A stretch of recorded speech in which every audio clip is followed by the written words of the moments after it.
ನಮಸ್ಕಾರ ವೀಕ್ಷಕರೇ, ನಿಮಗೆ ಮತ್ತೊಮ್ಮೆ ಪುಷ್ಪಲತಾ ಕಿಚನ್ಗೆ ಸ್ವಾಗತ. ಇವತ್ತು ನಾನು ಸಂಡಿ ಮಜ್ಜಿಗೆ ಹುಳಿ ಮಾಡ್ತಾ ಇದ್ದೀನಿ. ಇದು ಸಂಡಿಗೆ ಮಜ್ಜಿಗೆ ಹುಳಿ ಅಂದರೆ ಇದಕ್ಕೆ ಪಳದೆ ಅಂತೂ ಕರೀತಾರೆ. ಇದಕ್ಕೆ ನಾನು ಒಂದು ಲೋಟ, ಚಿಕ್ಕ ಲೋಟದಾಗ ಒಂದು ಲೋಟ ತೊಗರಿಬೇಳೆ, ಆಮೇಲೆ ಒಂದು ಲೋಟ ಅಷ್ಟು ಕಡಲೆಬೇಳೆ ತೊಗೊಂಡೇನಿ. ಇಲ್ಲೂ ಸಹಿತಕ್ಕೆ ಕಡಲೆಬೇಳೆ ನಾನು ಮಜ್ಜಿಗೆ ಹುಳಿಗೆ ನೆನೆಸ್ಕೊಂಡು ಇಟ್ಕೊಂಡೇನಿ. ಒಂದು 2 ಸ್ಪೂನಷ್ಟು ಮಜ್ಜಿಗೆ ಹುಳಿಗೆ ಮಾಡಲಿಕ್ಕೆ ಕಡಲೆಬೇಳೆ, ಹಸಿ ಶುಂಠಿ, ಹಸಿ ಮೆಣಸಿನ್ಕಾಯಿ ಮತ್ತು ಕೊತ್ತಂಬರಿ ಸೊಪ್ಪು. ಆಮೇಲೆ ಈ ಸಂಡಿ ಏನು ನಾವು ತೊಗರಿ ನುಚ್ಚಿನ ಉಂಡೆ ಮಾಡ್ತೇವಲ್ಲ, ಅದಕ್ಕೆ ನಾನು ಕರಿಬೇವು, ಕೊತ್ತಂಬರಿ ಮತ್ತು ಚಿಕ್ಕದಾಗಿ ಹಸಿ ಶುಂಠಿ ಮತ್ತು ಹಸಿ ಮೆಣಸಿನ್ಕಾಯಿ 2 ಹೆಚ್ಚಿಟ್ಕೊಂಡೀನಿ. ಅದು ಟೇಸ್ಟಿನ್ಗೋಸ್ಕರ. ಇದು ನಾನು 4 ಅವರ್ 2 ಬೇಳೆನ 4 ಅವರ್ ಸಪ್ರೇಟಾಗಿ ನೆನೆಸಿಟ್ಕೊಂಡೀನಿ. ಅದು ಈ ಥರ ಒಂದ್ರಾಗ 2 ಆಗೋಗುತ್ತೆ. ಇದನ್ನಾಗಬೇಕು. ಇದಕ್ಕೆ ನಾನು ತರಿಯಾಗಿ ರುಬ್ಕೋತೇನೆ. ಫಸ್ಟು ತೊಗರಿಬೇಳೆ ಮತ್ತು ಕಡಲೆಬೇಳೆ 2 ಒಟ್ಟಿಗೆ ತರಿಯಾಗಿ ರುಬ್ಕೋತೀನಿ. ಇದಕ್ಕೆ ನಾನೇನು ಸಂಡಿಗೆಗೆ ರುಬ್ಬಿ ಇಟ್ಕೊಂಡಿದ್ದಿಲ್ಲ, ಅದಕ್ಕೆ ನಾನು ಹಿಂಗೆ ಹಾಕ್ತಾಯಿದ್ದೀನಿ.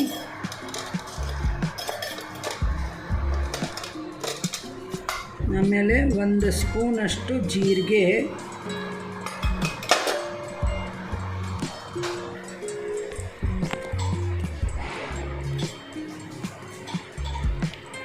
ಸ್ವಲ್ಪ ರುಚಿಗೆ ತಕ್ಕಷ್ಟು ಉಪ್ಪು.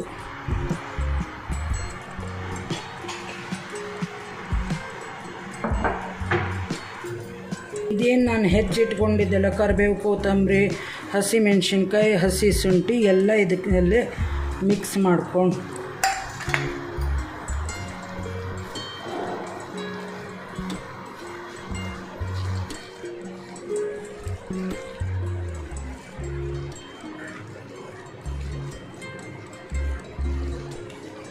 ಇದನ್ನು ತರಿಯಾಗೆ ರುಬ್ಕೋಬೇಕು. ಇದಕ್ಕೆ ಒಂದು ಸ್ವಲ್ಪ ಕಾಯಿ ತುರಿ ಹಾಕ್ಕೊಂಡೇನಿ.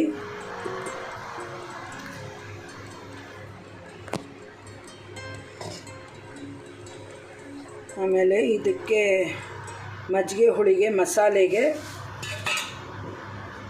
ಇದಕ್ಕೆ ಒಂದು 2 ಸ್ಪೂನಷ್ಟು ಕಾಯಿ ತುರಿ,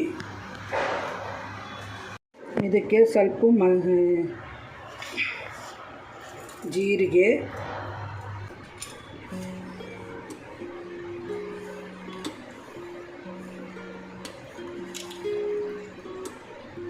ಧನಿಯಾ ಮತ್ತು ಮೆಣಸು,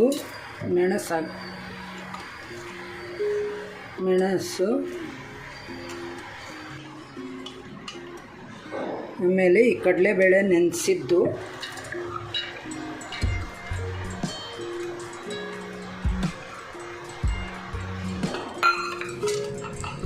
ಹಸಿ ಶುಂಠಿ, ಇದಕ್ಕೆ ರುಬ್ಕೊಳ್ಳಿಕ್ಕೆ ಕೊತ್ತಂಬರಿ ಸೊಪ್ಪು ತೊಗೋತಾ ಇದ್ದೀನಿ, ಹಸಿ ಮೆಣಸಿನ್ಕಾಯಿ, ಖಾರದ ತಕ್ಕ,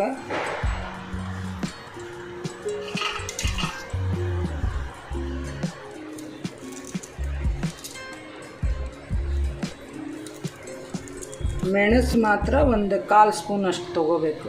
ಯಾಕಂದ್ರೆ ಹಸಿ ಮೆಣಸಿನ್ಕಾಯಿ, ಹಸಿ ಶುಂಠಿ ಹಾಕಿರ್ತೀವಿ. ಆಮೇಲೆ ಸಂಡಿಗೆ ಬೇಯಿಸೋಬೇಕಾದ್ರೂ ಸಹಿತಕ್ಕೆ ನಾವು ಹಸಿ ಶುಂಠಿ ಮತ್ತು ಹಸಿ ಮೆಣಸಿನ್ಕಾಯಿ ಹಾಕಿರ್ತೀವಲ್ಲ, ಅದಕ್ಕೆ ಖಾರ ನೋಡಿ ಸ್ವಲ್ಪ ತೊಗೋಬೇಕು.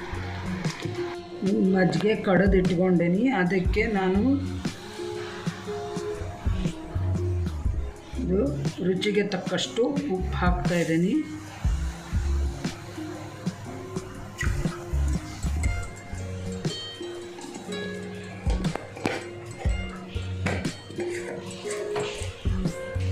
ಇದೇನು ನಾನು ಮಜ್ಜಿಗೆ ಹುಳಿಗೆ ಮಸಾಲೆ ರುಬ್ಬಿಗೆ ಇಟ್ಕೊಂಡಿದ್ದೆಲ್ಲ ಅದನ್ನು ಎಲ್ಲ ಮಿಕ್ಸ್ ಮಾಡ್ತಾಯಿದ್ದೀನಿ. ಇದಕ್ಕೆ ಈ ಥರನೂ ಮಾಡ್ಬೋದು ನೀವು. ಇಲ್ಲಾಂದರೆ ಒಗ್ಗರಣೆ ಹಾಕ್ಕೊಂಡಾದರೂ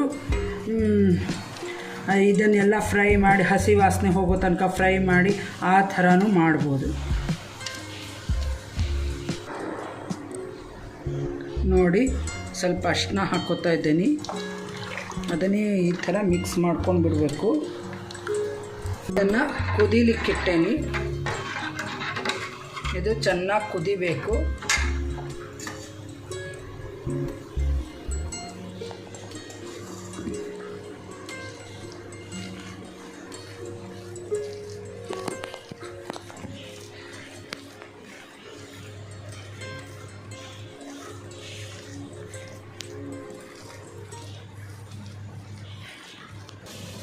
ಇಷ್ಟು ಚಿಕ್ಕ ಚಿಕ್ಕದಾಗಿ ಎಣ್ಣೆ ಕಾಯ್ದಿದೆ.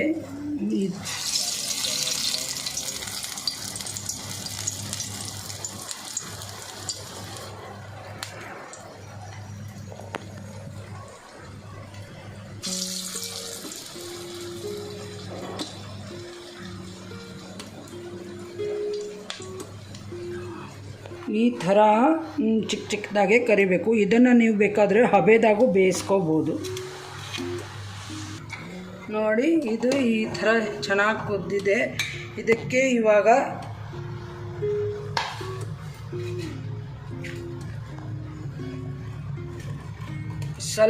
ಸ್ವಲ್ಪ ಬೆಚ್ಚಗಿದ್ದಂಗೆ ಎಲ್ಲ ಒಂದೊಂದೇ ನಿಧಾನಕ್ಕೆ ಸಂಡಿಗೆಗಳನ್ನ ಹಾಕಬೇಕು.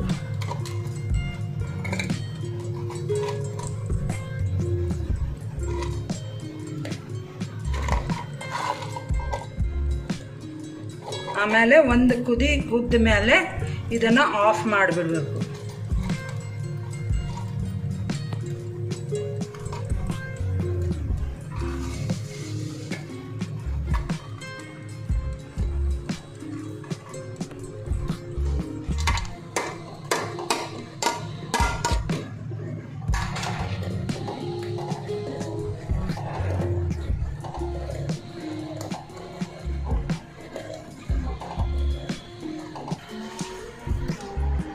ಇವಾಗ ಅದಕ್ಕೆ ಒಗ್ಗರಣೆ ಮಾಡ್ತಾಯಿದ್ದೀನಿ.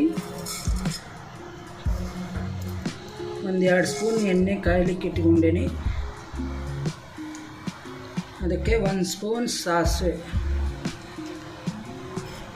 ಇವಾಗ ಸಾಸಿವೆ ಚಟಾಪಟ ಅಂತ ಇದೆ. ಅದಕ್ಕೆ ಹಿಂಗೆ ಹಾಕ್ತಾಯಿದ್ದೀನಿ. ಇದಕ್ಕೆ ಕರಿಬೇವು ಮತ್ತು ಒಣಮೆಣಸಿನ್ಕಾಯಿ.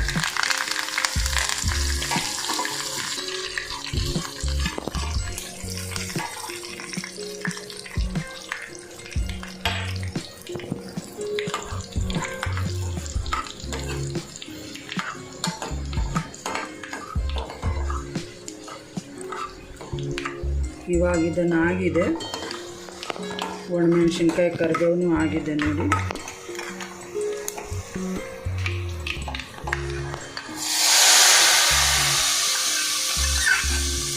ಈ ಥರ ಮೇಲಿಂದ ಒಗ್ಗರಣೆ ಹಾಕಿದರೆ ತುಂಬ ರುಚಿಕರವಾಗಿರುತ್ತೆ.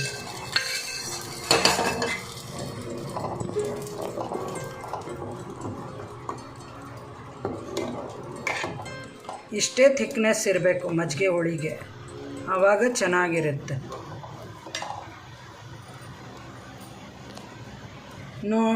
ನೋಡಿ ಒಂದು ಒಡೆದಿಲ್ಲ ಇದಕ್ಕೆ.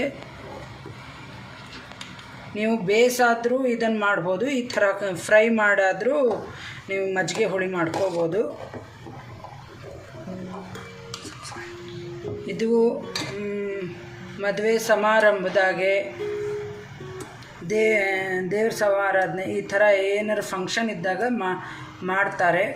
ಬ್ರಾಹ್ಮಣರ ಶೈಲಿಯ ಮಜ್ಜಿಗೆ ಹುಳಿ, ಸಂಡಿಗೆ ಮಜ್ಜಿಗೆ ಹುಳಿ. ಸಬ್ಸ್ಕ್ರೈಬ್ ಮಾಡಿ, ಬೆಲ್ ಐಕಾನ್ ಕ್ಲಿಕ್ ಮಾಡಿ. Thank you.